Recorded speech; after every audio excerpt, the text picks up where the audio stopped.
Rashtrawadi Congress OBC sale प्रदेश अध्यक्ष राजा राजपुरकर का छगन भुजबळ पर कई आरोप। काल ओबीसी आरक्षण बचाव अशा प्रकारचा नारा देत जालना येथे अंबड या ठिकाणी एक ओबीसी आरक्षण बचाव एल्गार सभा पुकारण्यात आली होती। माझा स्पष्ट आरोप आहे या राज्याचे मंत्री छगन भुजबळ साहेबांवरती। ही ओबीसी आरक्षण बचाव एल्गार सभा नसून ती छगन भुजबळ बचाव एल्गार सभा होती।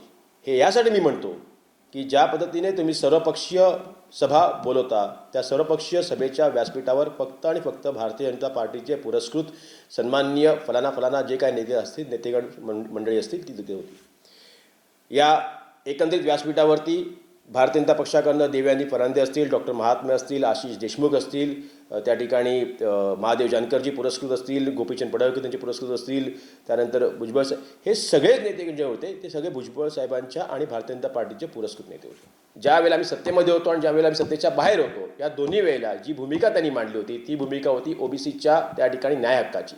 आणि त्यावेळेला त्यांनी राज्याचे उपमुख्यमंत्री असलेले त्यावेळेचे देवेंद्र फडणवीस असतील किंवा विरोधी पक्षनेते असलेले फडणवीस असतील त्यांच्याकडे सातत्याने त्यांनी केंद्र सरकारकडनं इम्पेरिकल डाटा उपलब्ध व्हावा, केंद्र सरकारकडनं इम्पेरिकल डाटा उपलब्ध व्हावा अशी मागणी करत करत त्यांनी त्या ठिकाणी ओबीसीच्या आरक्षणाला वाचवण्याची भूमिका घेतली होती।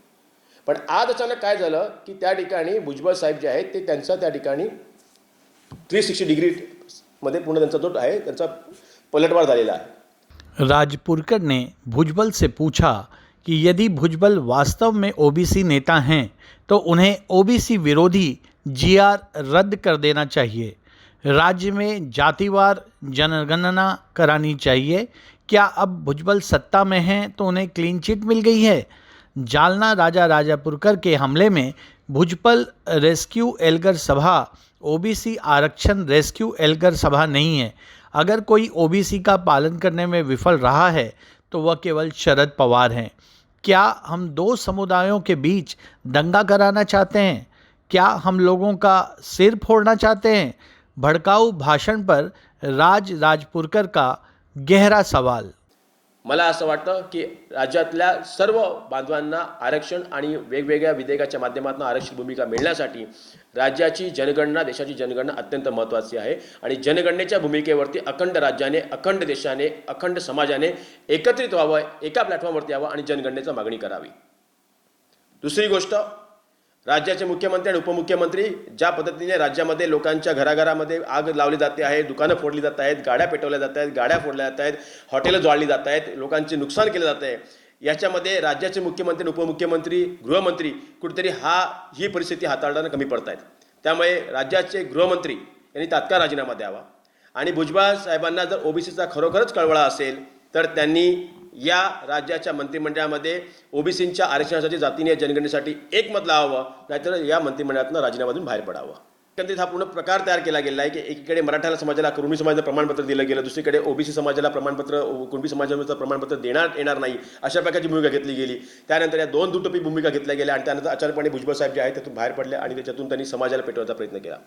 माझं सांगणं एवढंच आहे की आज समाज जर अस्थिर होत असेल, समाजात जर दंगली घडवण्याचा प्रयत्न होत असेल तर अशा प्रकारच्या मंत्र्यांना या राज्याच्या मंत्रिमंडळामध्ये राहण्याचा अधिकार नहीं।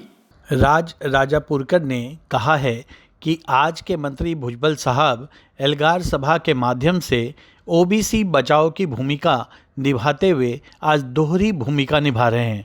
जो मंत्री यह आरोप लगा रहे हैं कि सरकार ने कुणबी समुदाय को ओबीसी में वर्गीकृत कर आरक्षण देने में भूमिका निभाई है वे राज्य में कैबिनेट मंत्री हैं। कल इस बैठक में बड़ी संख्या में ओबीसी वर्ग के लोग शामिल हुए। ऐसे लोगों के लिए यह सवाल खड़ा हो गया है कि जो लोग कल तक आरक्षण के मुद्दे पर देवेंद्र फडणवीस का विरोध करते थे वे आज फडणवीस की गोद में बैठकर सत्ता में हैं। आज भुजबल फडणवीस के खिलाफ एक भी शब्द नहीं बोल रहे हैं। मराठा समाज को कुणबी प्रमाण पत्र देने का जीआर मंत्री श्री भुजबल की कैबिनेट से सामने आ गया है। ओबीसी समाज को पता होना चाहिए कि ओबीसी किसी के इस्तेमाल की चीज़ नहीं है। ओबीसी कोई व्यक्ति नहीं है। ओबीसी समाज के लोगों को समझना चाहिए कि अगर ओबीसी वर्ग का गलत इस्तेमाल किया जा रहा है, ओबीसी समुदाय के संबंध में अब तक जो भूमिका निभाई गई है वो भूमिका जारी रहेगी। और वह जातिवार जनगणना राजापुरकर ने कहा कि इस संबंध में हमारा बयान स्पष्ट है। आज ज्या पद्धतीने भुजबळ साहेब आक्रमक होऊन अंबडमध्ये ओबीसी समाजातल्या लोकांची माती भडकवत होते, जितके आक्रमक त्या दिसले, आजपासून काही वर्षापूर्वी ज्यावेळेला ते तुरुंगवासातून बाहेर आले होते त्यावेळेला भुजबळ साहेब एवढे आक्रमक दिसले नव्हते, शांत होते, मवाळ होते। त्यावेळी देखील ओबीसीचं आरक्षण धोक्यामध्ये होतं, त्यावेळी देखील ओबीसीचा आरक्षणाचा लढा न्यायालयामध्ये लढला पाहिजे अशा प्रकारची भूमिका घेत असताना आपल्याला न्याय व्यवस्थेवरती विश्वास आहे असे म्हणणारे भुजबळ साहेब होते, जे आज रस्त्यावरती उतरून डोकी फोडा, 2 हात करा, तुम्हाला हात नाहीत का असं लोकांना म्हणतायत। याचा अर्थ कुठेतरी भूमिका बदललेली आहे आणि कुठेतरी अहिंसेकडनं हिंसेकडे म्हणजे राज्याच्या मंत्रिमंडळामध्ये चांगलाच प्रभाव त्यांच्यावरती पडलेला आहे। अहिंसेकडनं हिंसेकडे त्यांची भूमिका गेलेली आहे। येणाऱ्या काळामध्ये फुले शाहू आंबेडकरांची विचारधाराचा सन्मान करणारा नेता, त्या विचाराचे पुरस्कर्ते म्हणून भुजबळ साहेबांकडे बघितलं। उद्या असं होता कामा नये की आरएसएसचे पुरस्कर्ते म्हणून भुजबळ साहेब ओळखले जातील या महाराष्ट्रामध्ये, असं होता कामा नये। म्हणून माझी विनंती आहे की भुजबळ साहेब खरोखरच ओबीसीचा पुळका असेल तर त्या ठिकाणी राज्याच्या मंत्रिमंडळामधनं जातीय जनगणनेसाठी एक आवाज लावा, नाही मान्य होत असेल तर बाहेर पडा। एक प्रेस कॉन्फ्रेंस के दौरान ओबीसी आरक्षण के मुद्दे पर राजापुरकर ने भुजबल से कई सवाल पूछे। आज त्यांना फडणवीसांकडे ओबीसीच्या आरक्षणाच्या बाबतीमध्ये ज्या वेळेला ते मंत्रिमंडळामध्ये आहेत राज्याच्या, त्यांना ही भूमिका घेता येत नाहीये। खऱ्या अर्थाने ओबीसीचं आरक्षण जर वाचवायचं असेल, खऱ्या अर्थाने ओबीसीचं आरक्षण जर टिकवायचं असेल तर त्यासाठी जनगणना हे अत्यंत महत्त्वाचं आहे मित्रांनो। आणि जनगणनेशिवाय ओबीसीचं आरक्षण हे टिकणार नाही। ओबीसीच्या आरक्षणाच्या माध्यमातून जनगणनेच्या या स्वरूपातनं राज्याच्या सरकारने ही जनगणना व्हावी अशा प्रकारची मागणी मी नाही तर त्यावेळेला महाराष्ट्रातला राज्यातला तमाम ओबीसी याच भुजबळ साहेबांच्या नेतृत्वाखाली अखंड महाराष्ट्रामध्ये 50-50, 60-60 परिषदा घेऊन प्राध्यापक हरी नरके साहेबांच्या त्यावेळेच्या माध्यमातून अखंड राज्यभर याच्या बाबतीमध्ये भूमिका घेतली गेली होती की कशा प्रकारे देवेंद्र फडणवीसांनी आपला इम्पेरिकल डाटा लपवून ठेवला की तो आपल्याला देण्यासाठी टाळाटाळ केली, त्याच्यामुळे आपलं नुकसान झालं। सांगणे एवढंच आहे की एकीकडे याच राज्याच्या मंत्रिमंडळामध्ये भुजबळ साहेब तुम्ही बसता, तुम्ही आहात आणि याच राज्याच्या मंत्रिमंडळामध्ये मराठा समाजाला कुणबी समाजाचं प्रमाणपत्र देऊन ओबीसीमध्ये प्रवर्ग करण्याची भूमिका घेतली जाते आणि तुम्हाला माहीत देखील नाही, म्हणजे तुमच्याच मंत्रिमंडळामध्ये ही भूमिका घेतली जाते। आणि दुसरीकडे तुम्ही बाहेर येऊन अंबडमध्ये राज्यामध्ये समाजामध्ये ओबीसी प्रवर्गाला तुम्ही चेतवता, सभा घेता आणि सांगता की तुम्हाला त्या ठिकाणी ओबीसीचं आरक्षण धोक्यामध्ये आलंय। मग ह्या ओबीसीचं आरक्षण धोक्यामध्ये आणण्यासाठी कुणबी समाजाचं प्रमाणपत्र देऊन जो जी आर काढण्यात आला तो कोणाच्या मंत्रिमंडळामध्ये काढण्यात आला?